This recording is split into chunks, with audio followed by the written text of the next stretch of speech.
justament jo vaig fer el batxillerat a Catalunya i per això a Catalunya de final de batxillerat et fan fer un treball final de temàtica lliure que pots investigar sobre el que tu vulguis mentre tingues una fonamentació teòrica i una fonamentació pràctica. Llavors jo vaig decidir triar els maquis bàsicament perquè jo fins a aquell moment el que sabia dels maquis que eren uns homes que havien entrat en albarques, que jo quan era menut per mi no entenia el que eren unes albarques, ja que per mi eren barques i que havien estat ballant a la plaça. Jo tenia la imatge d'uns homes que havien entrat pel motiu que siga al poble a ballar en una barca al mig de la plaça. Llavors ja va ser quan a partir d'esta curiositat, més també que pel poble es parlava de la cisterna, del mas del Cabanil, que era on havien estat abatut altres guerrillers i que en cas si s'anava es podien veure les marques dels trets que havien disparat. Doncs clar, totes aquestes coses vaig dir, bueno, jo crec que ara és el moment,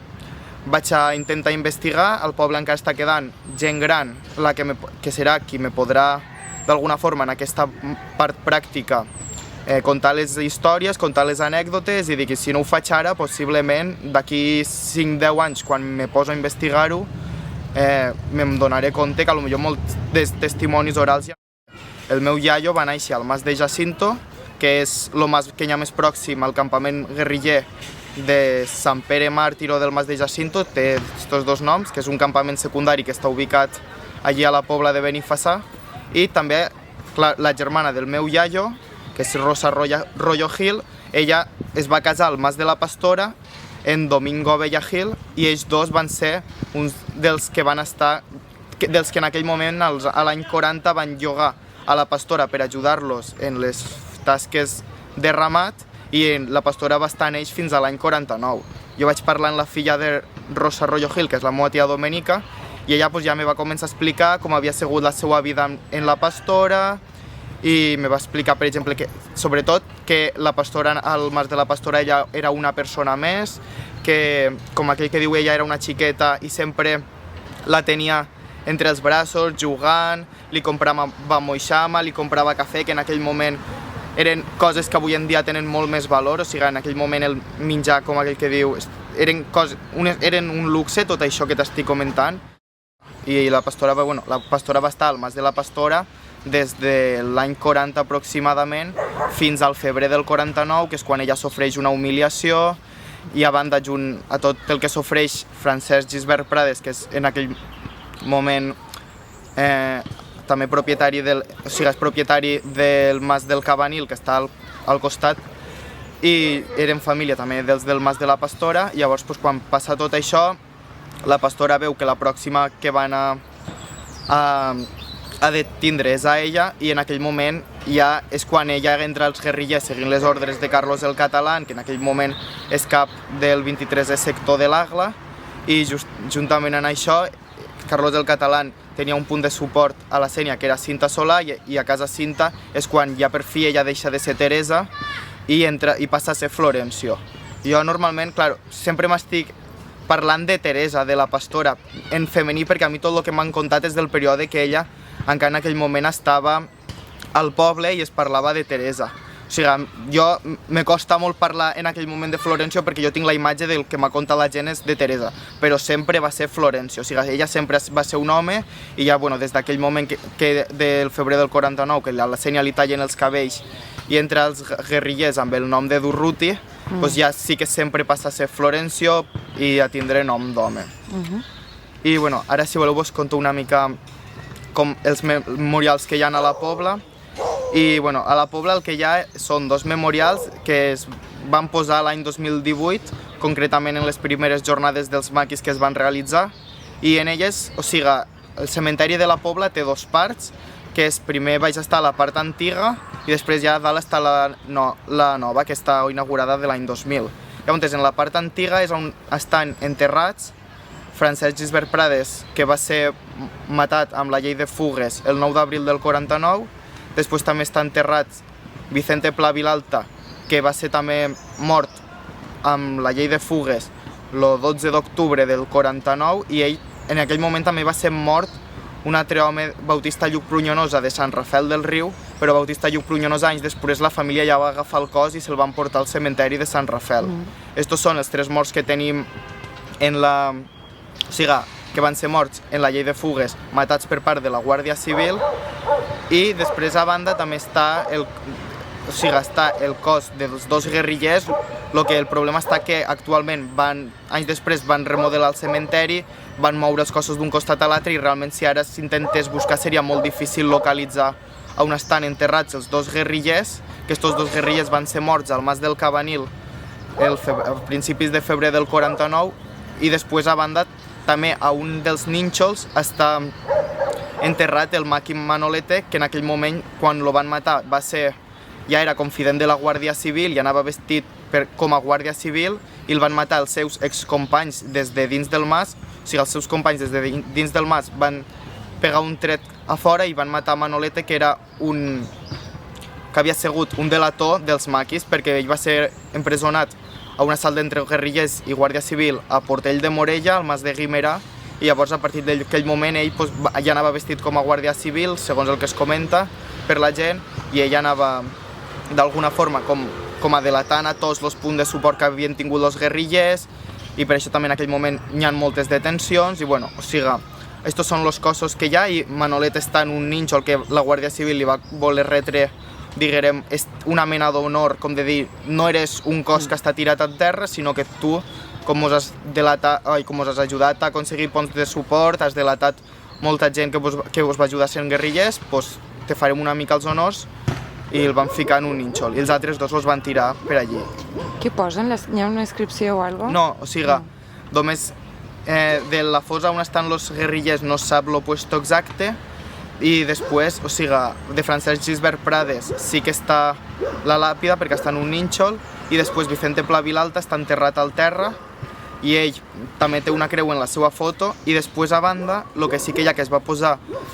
com us venia contant, l'any 2018 és a la part nova del cementeri l'Ajuntament va fer una espècie de monolit que representa la finestra d'un mas en runes i de la finestra hi ha una placa que posa en record i homenatge als que van sofrir els anys convulsos de la postguerra i el franquisme, o sigui, una espècie així, un text així semblant, i després a la part de baix l'associació de veïns i propietaris, que va ser qui va promoure les jornades, ja van posar a la part antiga del cementeri una placa que posa In Memoriam i llavors allí s'explica tots els fets que van ocórrer i els cossos que hi ha actualment al cementeri i com estan així explicats. I tot això va ser inaugurat a les primeres jornades en l'any 2018. Molt bé. ¿Se contó con algún artista para realizar ese memorial o...? No, va ser tot fet així una mica local. O sigui, en aquell moment hi havia dels de la mateix que ja havien treballant a la brigada del poble, van agafar i van ficar les pedres junt a un constructor i van intentar interpretar una mica en un tros de fusta vella, com si fos allò la finestra del mas, i se pot veure que el mur no està acabat perquè representa com que és un mas que ha estat derruït. Claro, possiblement ens fa pensar que podria ser el Mas del Cabanil, perquè el Mas del Cabanil, quan al febrer del 49 va haure aquest assalt entre maquis i la Guàrdia Civil, va acabar amb el mas cremat i totalment derruït. O sigui, va acabar el mas reduït a runa. També una de les coses que vaig intentar moure a partir del meu treball que vos he estat comentant és el de crear rutes interpretatives, que les rutes ara, el Parc Natural ja ha fet un itinerari de 2 rutes que passen pels diferents masos, com poden ser el mateix Jacinto, el Mas de la Pastora, el Mas del Cabanil i el campament Maqui que hi ha a la Pobla, i aquestes 2 rutes estan ja regularitzades pel Parc Natural i per la Generalitat i són la ruta 5 del parc o ruta morada. L'únic que li falta és, més que siga, taulers explicatius, perquè, clar, jo que conec la història molt bé, vaig al mas, sé el que ha passat, me'n vaig al Mas del Cabanil, sé el que ha passat, però una persona que no ho coneix passa per davant del Mas del Cabanil i no sap si és el Mas del Cabanil perquè no hi ha ni un lletrero que posa això és el Mas del Cabanil, ni hi ha res que els pugui explicar els trets que hi ha en aquesta cisterna són realitzats per la Guàrdia Civil matant els guerrillers. O sigui, jo crec que això sí que és una cosa que fa molta falta i és molt necessària perquè la gent sí podrà potser saber això és la ruta als maquis, però si no hi ha algú que els ho està explicant se n'aniran a casa, que hauran vist molts escenaris, però potser no acabaran d'entendre què ha passat en aquells escenaris ni acabaran de comprendre una mica tot el patiment i tot el sofriment que van patir sobretot els masovers i la població. Sí que estan les rutes, però faltaria molt el que seria fer un exercici de crear panels, crear senyalització, perquè, o sigui, l'únic cartell que hi havia explicant la ruta, el fort és que estava un barranc i va vindre una barrancada al novembre d'enguany i se'l van portar i en casa avui que tampoc està,